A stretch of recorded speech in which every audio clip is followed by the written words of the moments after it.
Hi guys, welcome to the Saving Money Show with me, your host Sean. Today we're discussing a stock that I have pulled apart a few times and updated. Today we got confirmation from Jeremy. He's saying it's only the third time in history it's an easy money stock. Now, you may remember I actually recommended it when it was $12 a share less. That's when I piled into it. It went up, we sold when it hit 190, went from 166 to 190, came back down again, we bought 175. Now he finally looked at it. Shall we see what it is? That's right. Now, I wouldn't mind being able to afford that one, would you? It's basically, as I said before, the money it has on hand is equal to $10 a share. And if you look at it, you could make a case for it being more, but of course it's going to fluctuate. The fact is, this is a company that, like Facebook, is on a constantly growing trend. You have, until COVID-19 hit, or the Rona, and then it had a blip.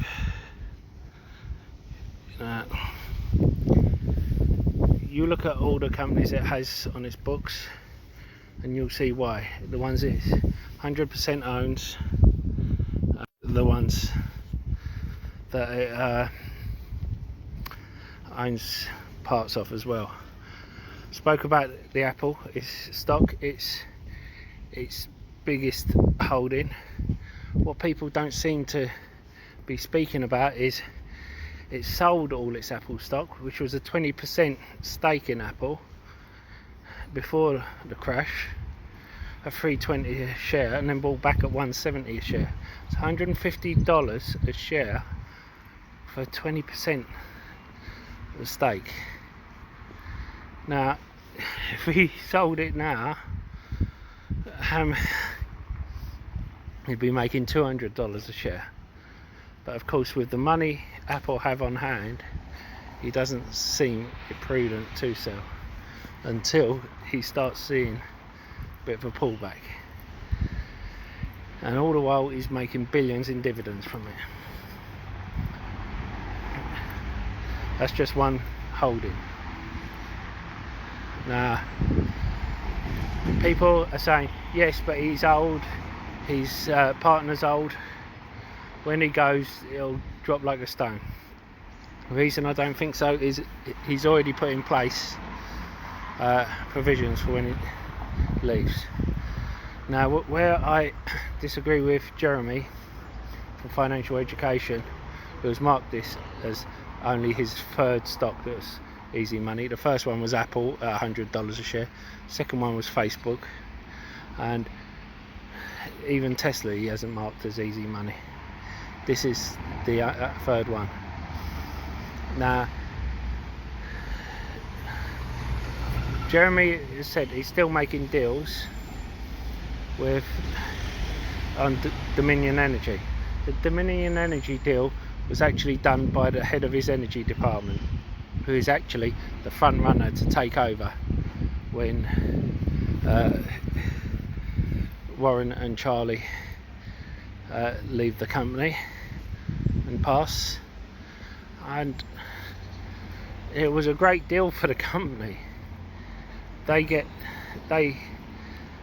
with natural gas, they get 25%, 20 to 25% of America's natural gas and natural gas transportation processing.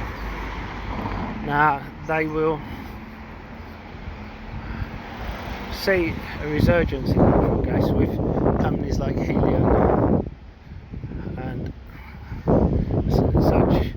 You know, even with hydrogen, they need to transfer the energy. You know, the thing is, sorry about the background noise, guys. The thing is, you need to look how they look long term. And the one thing that stops it from going higher is that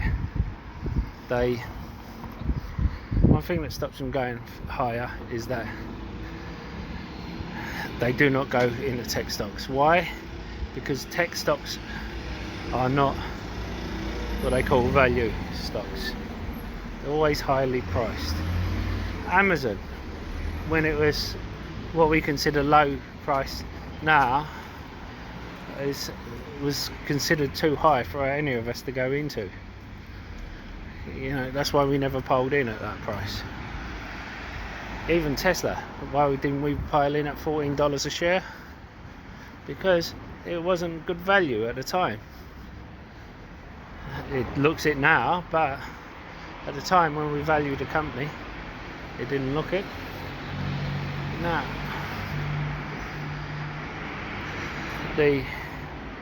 he's still doing deals. People were asking why he hasn't done more deals at this period. Apparently, he was all geared up to do a lot of deals. He was in negotiations, and then the Fed come out and started pumping free money. He come out and he started issuing bonds, and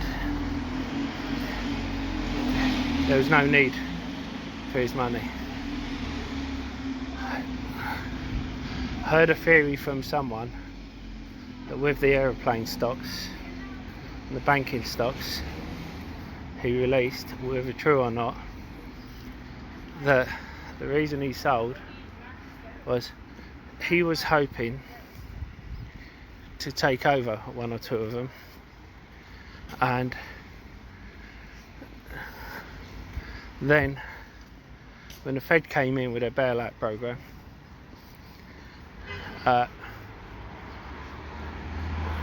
they had no need of his money.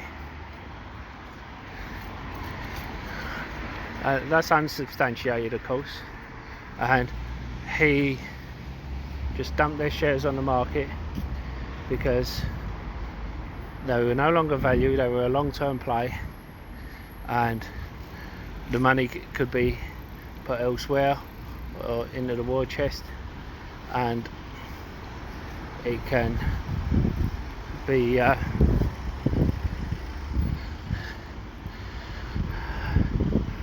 set to better use.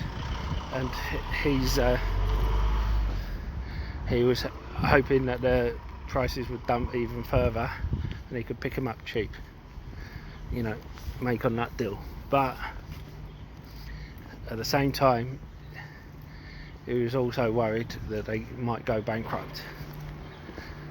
If that, the thing is, likes of you or me, who have like 10 to 100 shares of these companies, if they go bankrupt, doesn't mean anything.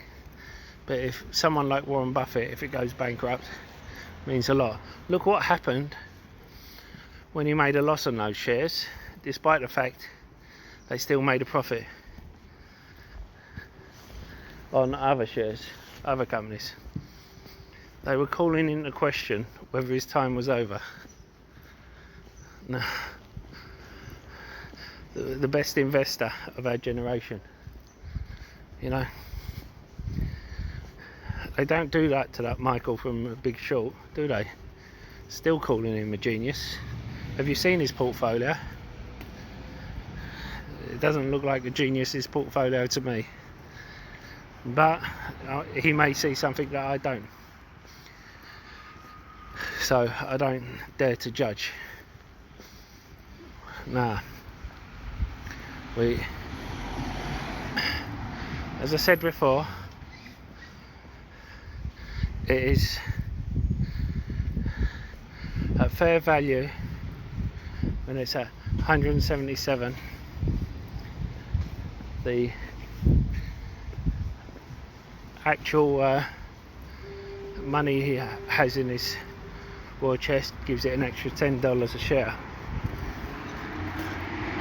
And you have to work out whether or not it's worth it or not for you. Now, when I say it gives it $10 a share, I know I'm going to get a berate from people saying, oh, but he's got $137 billion in there, and if you deduct 137 billion by 5.3 million, that doesn't come true. Yes, but these are B shares. You also have A shares, and you also have all the other costs as well. So that's why it comes to $10 a share. Now, if you haven't seen Jeremy's review of the company, then it's on YouTube. It's $1,000 easy dollar stock. He's put 10 grand into easy money, so I suggest you watch that. And as I said before, Berkshire Hathaway is a growth stock. It doesn't pay a dividend. For all you dividend chasers, it's not going to be one for you. But it's one that you put in your portfolio. It reinvests your money into the company. That way you don't pay any tax, and you end up with a growth instead of the company instead, a bit like Facebook. And I think it's a good one to go into. I've said it ever since the crash, but remember, hit the like button if you've enjoyed any of today's content. I'm sorry about the background noise, I am outside. Hit the subscribe button if you haven't. You'll become part of the Savvy Money Show family, and I'll see you in the next video. Goodbye.